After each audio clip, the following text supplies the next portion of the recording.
Salut les amis et bienvenue dans Fourre-tout, la chaîne qui parle de tout. Alors aujourd'hui, nouvelle vidéo, et de quoi est-ce qu'on va parler? De ça. Vous connaissez ça, hein, le Rubik's Cube, le casse-tête le plus célèbre du monde. Alors, je ne vais pas faire une vidéo sur la méthode de résolution du Rubik's Cube. On en trouve déjà à foison sur YouTube. Moi, ce qui m'intéresse aujourd'hui de vous expliquer, c'est ça. Ça, on trouve beaucoup moins d'explications déjà. C'est la manière donc de réaliser la croix blanche parfaite, mais au maximum 8 mouvements. Quand on est débutant, on fait souvent la croix blanche en 2 étapes. D'abord, on fait une croix blanche mélangée, enfin comme elle vient, on va dire, et ensuite on aligne correctement les arêtes avec les centres. Donc ça, c'est pour ceux qui savent déjà résoudre le Rubik's Cube. Voilà, mais faire la croix blanche parfaite en un minimum de mouvements, ça c'est un petit peu plus délicat, et surtout ça tient du feeling, et comme un peu comme de faire la croix blanche normale au départ, c'est-à-dire qu'il n'y a pas d'algorithme, il n'y a pas de méthode véritable en fait. Ça se fait comme ça à l'instant. Donc ce que je vais essayer de vous montrer, c'est ça, c'est un petit peu la réflexion qu'il faut essayer d'avoir pour placer donc les arêtes, les 4 arêtes blanches correctement alignées avec leur centre en un minimum de mouvement. Sachant que quelle que soit la position du cube initial, sachant qu'il y a des milliards de combinaisons, ou des millions de combinaisons au moins, quelle que soit la position du cube, la croix blanche parfaite peut être faite au maximum en 7 à 8 mouvements. Voilà, donc si vous faites parfois 8 ou 9 mouvements ou 10 mouvements, ben c'est que c'était optimisable. D'ailleurs, ça m'arrive dans la vidéo que vous allez voir juste derrière. Personne n'est parfait. Donc voilà, c'est parti pour la résolution de la croix blanche parfaite en maximum 8 mouvements.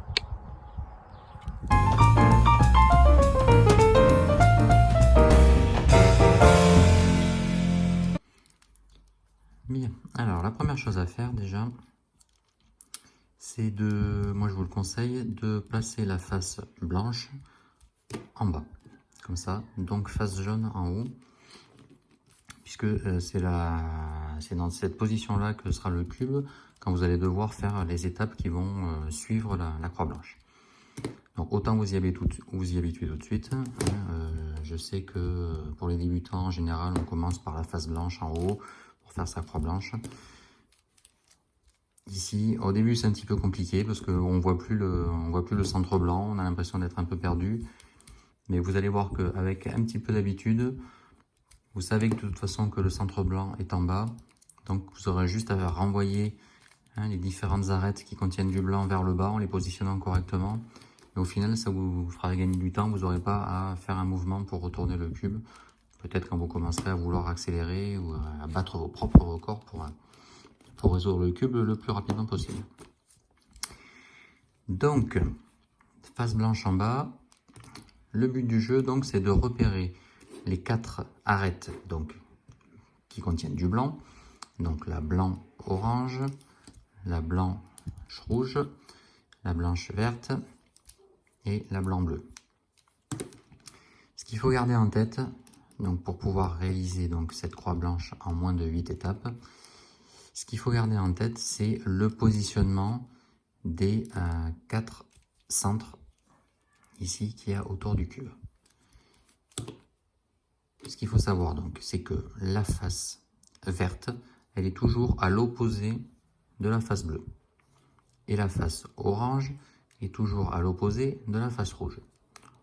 Bon, avec un petit peu d'habitude, vous vous rendrez vite. Enfin, moi je pense rouge-orange, c'est des couleurs à peu près similaires. Donc elles sont face à face. Et ensuite bleu-vert, c'est les deux autres. Elles sont aussi face à face. Donc déjà ça, il faut bien l'avoir en tête. Comme ça, quand vous allez descendre, quand vous allez placer vos arêtes, quand vous allez descendre vers le bas, donc vers la face blanche, et vous allez faire en sorte donc de positionner l'arête verte, par exemple, en face de l'arête bleue, comme c'est le cas ici, et l'arête orange en face de l'arête rouge. Et ça vous fait un repère pour essayer de placer vos arêtes au bon endroit directement, puisque le but du jeu, c'est ça.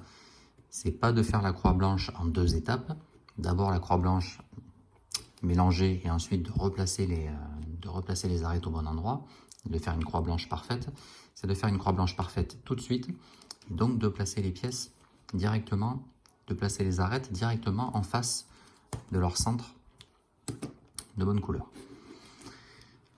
Donc, on repère ici arête rouge, elle est déjà alignée avec son centre rouge. Donc elle, il n'y a rien à faire, il y aura juste un mouvement ici pour la descendre vers la face blanche. Elle sera déjà bien placée. Je la remets au bon endroit. Ici, j'ai l'arête orange. Je vais arrêter de dire qu'il y a du blanc. Hein. Toutes les arêtes ont du blanc, donc on va juste donner la facette colorée. Ça suffira. Donc l'arête orange. L'arête orange, je sais elle va falloir qu'elle se retrouve en face, donc à l'opposé de l'arête rouge. Donc déjà ici, elle n'est pas vraiment bien placée par rapport à la rouge. Je pourrais par exemple la faire pivoter ici, de ce côté-là. Et là, j'aurais plus qu'ensuite à la faire descendre. Elle serait bien alignée avec son centre orange. Et elle se positionnerait ici en face du centre rouge. Hop, je remets comme c'était. Donc je ne sais pas si vous avez vu. Hein, par exemple, pour aller placer correctement l'arête orange, il faudrait faire 2 mouvements. Et là, elle serait au bon endroit. Donc 2 mouvements pour placer l'arête orange. L'arête rouge, on a juste à la descendre ici et elle serait bien placée. Donc un seul mouvement. Donc on sera à 3 mouvements pour 2 arêtes. On va chercher les autres arêtes. Qu'est-ce qu'on a? L'arête bleue, elle est déjà positionnée donc, sur la face blanche, mais elle n'est pas au bon endroit. Elle est alignée avec le centre vert ici, alors qu'elle devrait être alignée ici de l'autre côté avec le centre bleu. C'est-à-dire que je pourrais lui faire hop, un demi-tour complet. En un seul mouvement, je pourrais la replacer au bon endroit. Donc comme ceci. Hop. Donc un mouvement aussi pour placer l'arête bleue en face de son centre. Donc on serait à 4 mouvements pour 3 arêtes. On est déjà pas mal. Et qu'est-ce qui reste? Il reste l'arête verte ici, qui elle aussi aurait besoin d'un mouvement pour être descendue sur la face blanche, mais elle ne se retrouverait pas en face de son centre. Il faudrait en plus la faire pivoter aussi d'un demi-tour pour la renvoyer vers la face verte. Bon, je ne sais pas si vous avez suivi jusque-là. Donc tout ça, c'est l'analyse un petit peu du positionnement des différentes arêtes. Là, on est dans un cas relativement simple.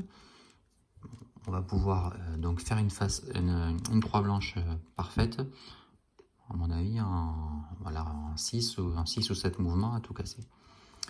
Donc, qu'est-ce qu'on va faire en premier? On a dit que l'arête bleue était déjà positionnée donc en dessous, sur la face blanche, mais pas au bon endroit. Ici, par chance, si on descend l'arête verte, donc avec un mouvement, on se retrouve avec l'arête verte qui est en face, donc à l'opposé de la face bleue. Certes, pas alignée avec ses centres, mais quand même en face de l'arête bleue. Donc un mouvement pour descendre l'arête verte, et ensuite en faisant tourner la face du bas, on va pouvoir repositionner l'arête bleue et l'arête verte en face de leur centre respectif. Donc en 2 mouvements, on va placer 2 arêtes.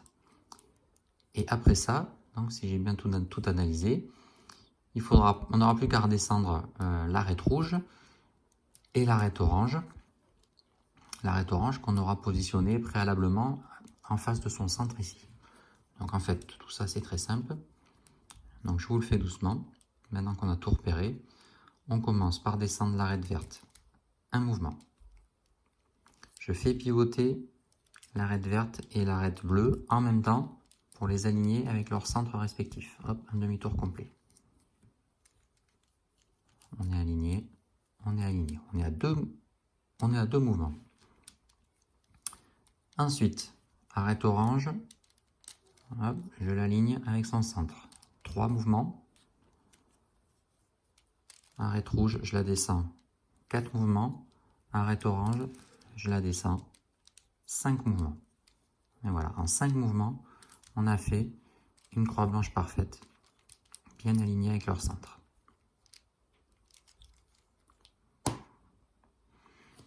Ok? Allez, on mélange, on recommence, on essaye de trouver un autre exemple.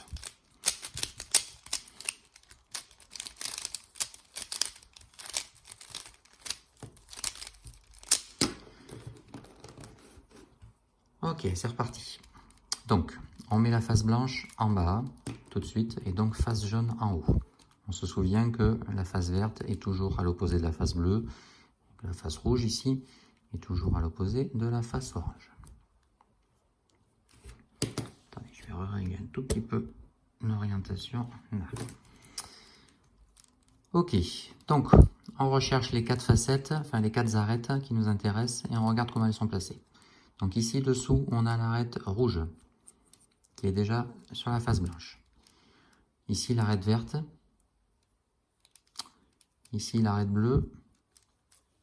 Et l'arête orange, elle est là. Alors l'arête orange, ça c'est les cas assez faciles puisque elle est déjà positionnée en fait prête à être descendue. Au moins vers la face blanche. Au bon endroit je ne sais pas. En tout cas avec un seul mouvement déjà on peut la positionner sur la face blanche. Ce qui n'est pas le cas de ces deux arêtes là. Là c'est un petit peu plus compliqué puisque si je la descends vers le bas, elle ne sera pas sur la face blanche. Hein, la facette blanche ici elle sera sur le côté. Donc ça va nécessiter 2 mouvements pour pouvoir l'aligner correctement sur la face blanche. Par exemple, un mouvement comme ça, et ensuite un mouvement comme ça. Donc, il va falloir essayer de combiner un petit peu les mouvements pour que tout ça, ça bouge un petit peu en même temps. Alors, qu'est-ce qu'on pourrait faire? Voyons. Bon, déjà, la face verte, il faudrait qu'elle s'aligne ici avec son centre vert. On pourrait par exemple faire ce genre de mouvement. 1, 2. Alors, attention, quand j'ai fait ça, j'ai ici modifié donc l'emplacement de la face orange, enfin de la facette, pardon, de l'arête orange qui, elle, était prête à être descendue. Qui était positionnée comme ça. Je l'ai mise dans une position justement qui nécessite 2 mouvements pour ensuite la ramener vers le bas. Donc c'est pas une super idée. Hop, je reviens avec le cube en position initiale. Donc si on fait ça déjà, il faudrait peut-être commencer par descendre l'arête orange ou la déplacer ailleurs. Si on voulait d'abord faire ce genre de mouvement avec l'arête verte. Bon, c'est pas terrible. Est-ce qu'on peut pas trouver autre chose? L'arête bleue, ici, avec un premier mouvement, on peut déjà l'aligner avec son centre. En faisant ça, on n'impacte pas le positionnement des autres arêtes. Ça ne fait pas bouger l'arête verte, ça ne fait pas bouger l'arête rouge qui est ici, ça ne fait pas bouger l'arête orange qui est ici. Donc ça déjà c'est pas mal, on peut préparer donc la descente de l'arête bleue en la positionnant comme ça, donc avec un premier mouvement.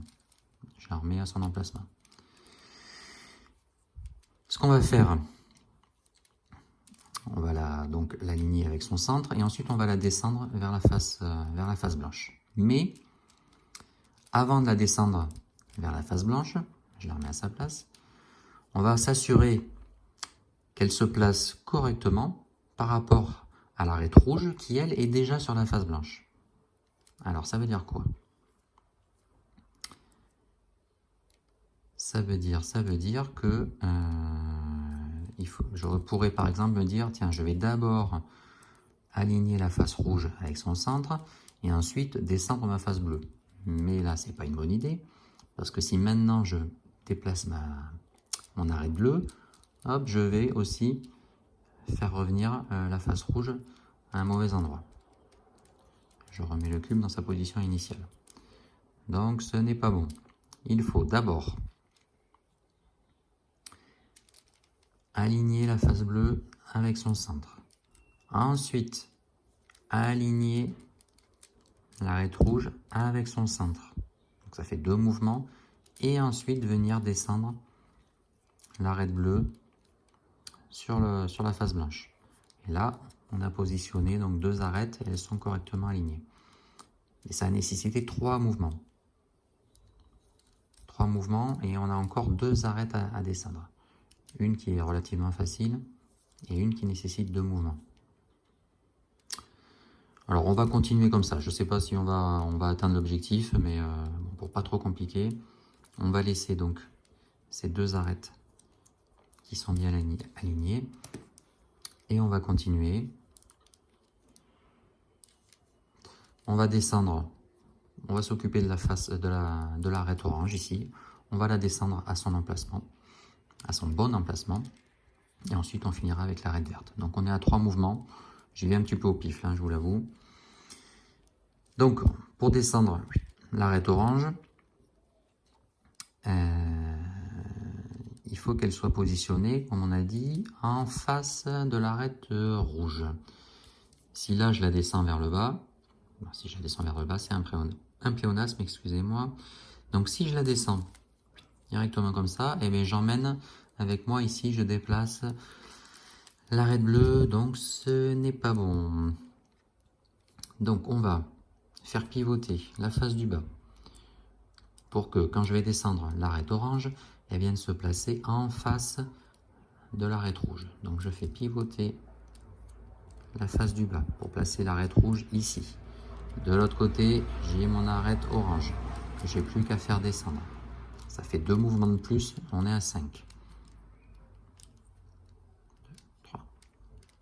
On a placé donc 3 arêtes, mais elles ne sont pas alignées. On sait qu'elles sont dans le bon ordre, mais elles ne sont pas encore alignées avec leur centre. Et on est à 5 mouvements. Ça s'annonce pas très bien.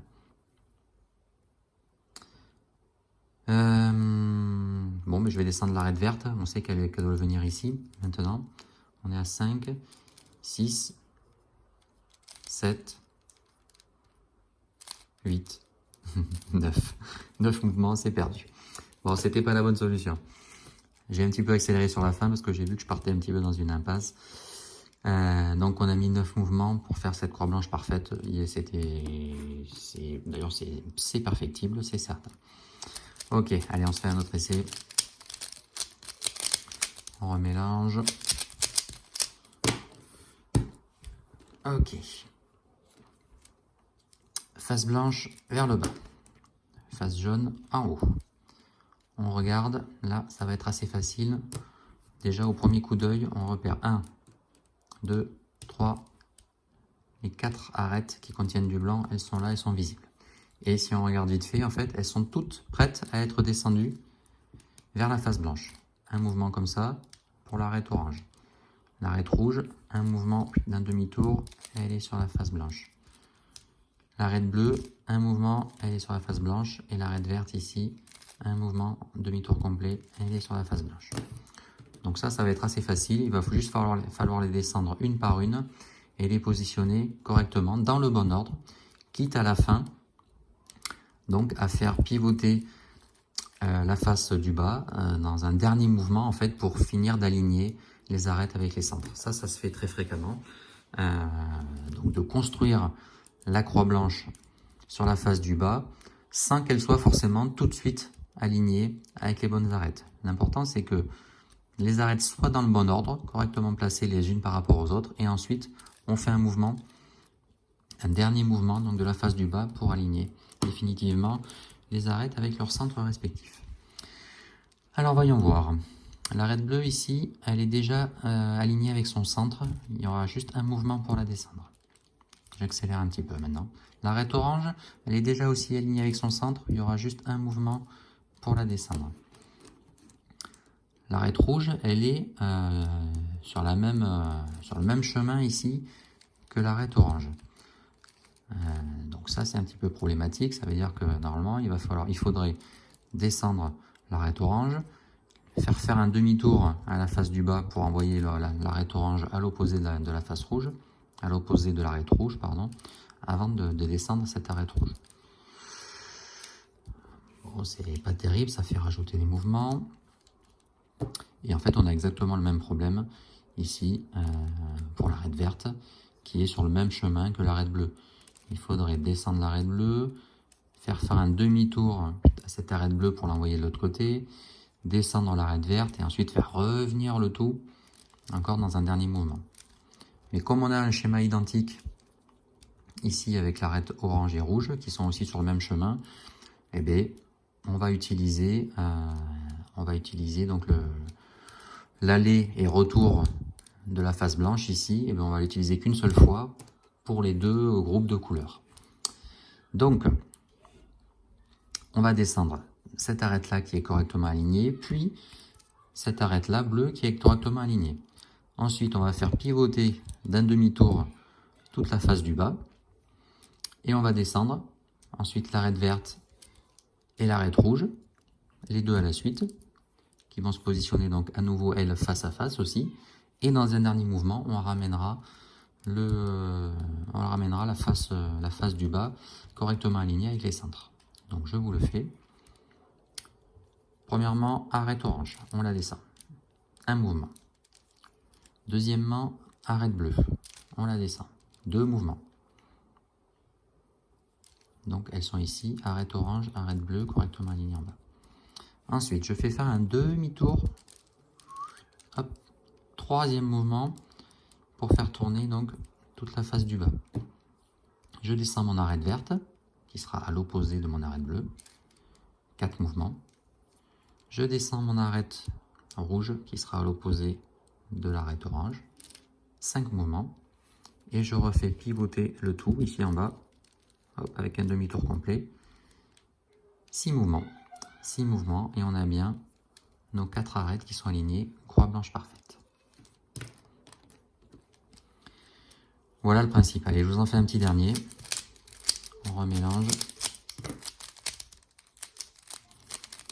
Le principe, c'est ça. Donc, construire la croix blanche en une seule fois, en descendant les différentes arêtes, quitte à ce qu'elles ne soient pas directement alignées avec les centres, mais en un dernier mouvement, donc vous pourrez réaligner le tout en faisant pivoter la face du bas, donc la face blanche. Allez, c'est parti. On cherche la face jaune, on la met en haut. Donc on a notre face blanche en bas. J'accélère un petit peu pour le dernier.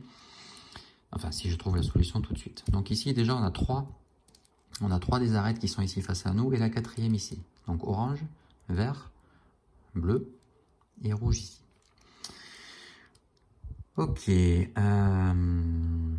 La face bleue, bon, elle n'est pas bien positionnée. Il faudrait déjà la faire tourner et la ramener ici. Ensuite, avant de la redescendre sur la face blanche. La face verte, elle est bien placée. On peut la descendre directement sur la face blanche. Ces deux-là, elles ne sont pas bien placées. Mais comme elles sont en symétrie, si par exemple, je fais un mouvement comme ça, et bien j'ai positionné les deux prêtes à être descendues vers la face blanche. Ensuite, en plus, je remarque qu'en faisant ça, je la remets en position initiale. On l'a trouvé comme ça. Donc en faisant un demi-tour à cette face-là, j'aligne tout de suite l'arête orange avec la face orange et l'arête rouge avec la face rouge. Donc ça, c'est bon signe. Je reviens en position initiale. Donc ça, on va le garder, ce mouvement-là. Avant, on va ici descendre l'arête verte, parce que sinon, elle se retrouve ici en haut, et en plus dans une mauvaise position qui va nécessiter 2 mouvements pour la ramener vers le bas. Donc autant la sortir tout de suite et l'amener vers le bas. En plus de ça, je me rends compte que si je descends donc cette arête verte sur la face blanche, je prépare aussi l'arête bleue à être descendue, elle aussi, vers la face blanche. Donc ça, c'est bon signe. Donc voilà la réflexion ici pour faire cette croix blanche en un minimum de mouvement. Donc je vais descendre l'arête verte, voilà le schéma. Je descends l'arête verte ici sur la face blanche. Bon, je sais que l'arête bleue ici va être positionnée prête à être descendue.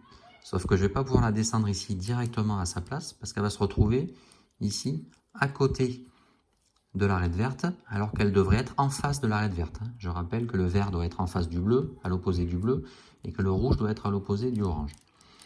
Donc il va falloir descendre l'arête verte, faire pivoter la face du bas avant de descendre l'arête bleue qui se retrouvera ici.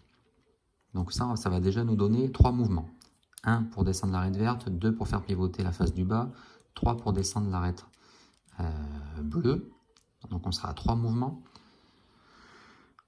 Entre-temps, j'aurais fait pivoter donc mes 2 arêtes ici, parce que sinon je vais faire tourner là aussi l'arête rouge. Je sais pas si vous arrivez à me suivre. Je vais faire tourner aussi l'arête rouge quand je vais faire pivoter la face du bas. Et ça, il faut pas. Il faut bien la garder en face de l'autre. Ça fera encore un mouvement supplémentaire. On sera à 4. Et ensuite, il ne restera plus qu'à descendre. Donc, non, il ne restera plus qu'à ramener la face du bas sur aligné avec les centres. On sera à 5 mouvements. Et il ne restera plus que 2 mouvements pour faire descendre chacune des 2 arêtes ici, orange et rouge, à leur place. Donc on devrait finir avec 7 mouvements dans ce cas précis. Alors allons-y, on essaye ça. Attention, c'est parti. Donc première étape, je descends mon arête verte ici sur la face blanche. Avant donc de faire descendre cette arête bleue, j'ai dit que je devais faire tourner ici l'arête verte pour la mettre à l'opposé de la position finale de l'arête bleue. Mais pour éviter donc d'emmener ici mon arête rouge, je la fais pivoter. Hop. Comme ça, je les protège. Et ici, elles ne seront plus sur la face du bas. Maintenant, je fais pivoter mon arête verte, alignée avec le centre bleu. Maintenant, je peux descendre mon arête ici bleue, alignée avec le centre vert. Donc, j'ai bien ici le début de ma croix, la première ligne de ma croix, avec vert et bleu à l'opposé. Donc, je rappelle, on a fait 1, 2, 3. On a fait 3 mouvements. Il me reste plus que à descendre donc l'arête orange et l'arête rouge. Mais celles-ci ne sont pas encore bien positionnées. Donc, je refais faire un demi-tour. Hop, à mes arêtes vert-bleu. Donc, ça fait 4 mouvements. Ça fait 4 seulement. Merde, je suis perdu. Et là, en fait, bon, peut-être 4 ou 5, je me suis perdu. Peu importe. Et ici, par exemple, on pourrait s'économiser un mouvement, c'est-à-dire qu'au lieu de descendre donc l'arête orange ici sur la face blanche, puis dans un deuxième mouvement descendre l'arête rouge sur la face blanche, hop, je me remets comme c'était, et bien en fait en un seul mouvement je peux faire ici pivoter la partie centrale du cube comme ceci, et hop, en un seul mouvement j'aligne directement toutes mes arêtes blanches et je termine avec la croix blanche parfaite. Et voilà. Donc bon, je me suis peut-être trompé dans les comptages, mais bon, on était à 6, peut-être 6 mouvements ou 7 à tout casser, mais enfin dans tous les cas, on est dans les clous puisque on est inférieur à 8. Allez, un petit dernier pour le fun, et puis on arrête. Je remélange. Donc face blanche en bas, hop, et donc face jaune en haut. C'est parti.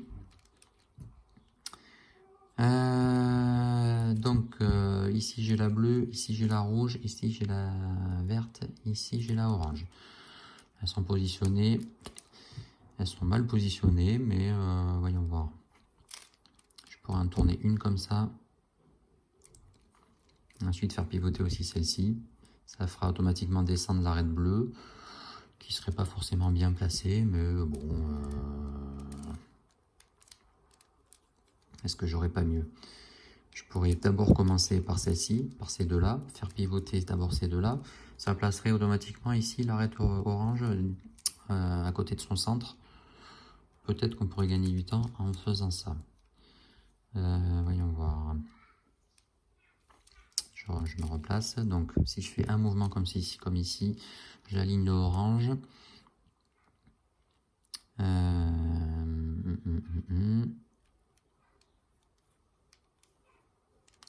Et si je fais un mouvement ici comme ça, j'aligne le bleu. Donc là, on aurait un début de croix blanche qui serait pas mal. On va faire ça. Allez, je me remets en position initiale et je redémarre.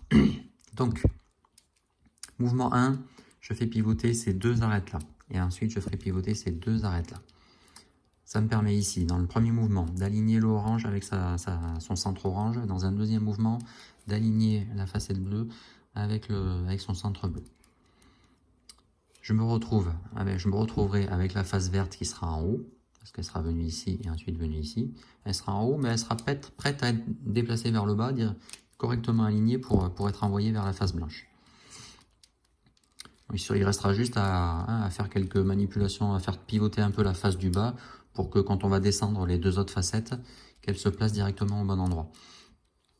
Allez, c'est parti. Donc, un mouvement, deux mouvements, je descends ce que j'ai déjà préparé. 3, 4.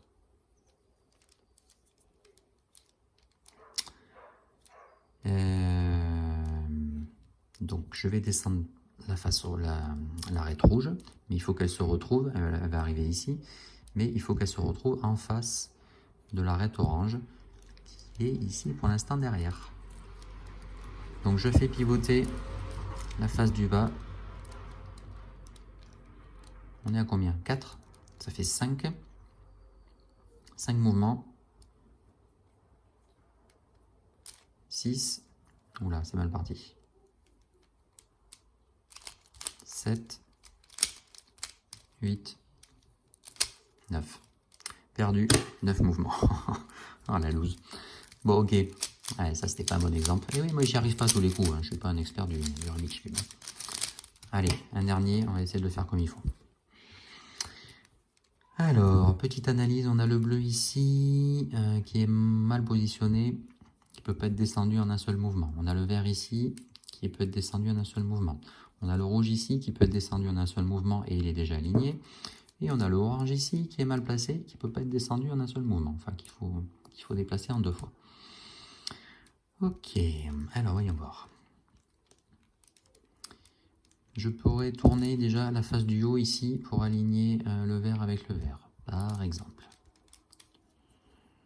Le bleu, il n'est pas du tout bien placé, mais si je fais pivoter, comme je viens de dire juste avant, le vert ici avec le vert, il me faudrait un deuxième mouvement ici pour aligner le bleu.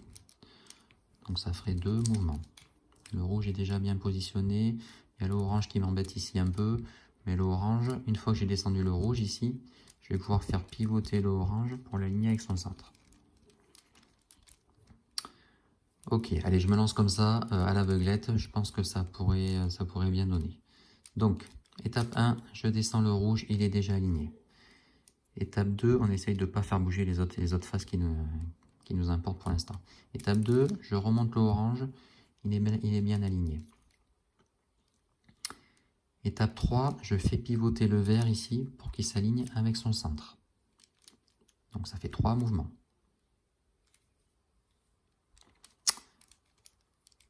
4, j'aligne le bleu. Il ne me reste plus qu'à tout descendre maintenant les uns à la suite des autres. Ça c'est aligné, ça c'est aligné, ça c'est aligné. L'autre il est déjà en bas. Donc je suis à 3 mouvements. 4, 5, 6. 6 mouvements. Croix blanche parfaite.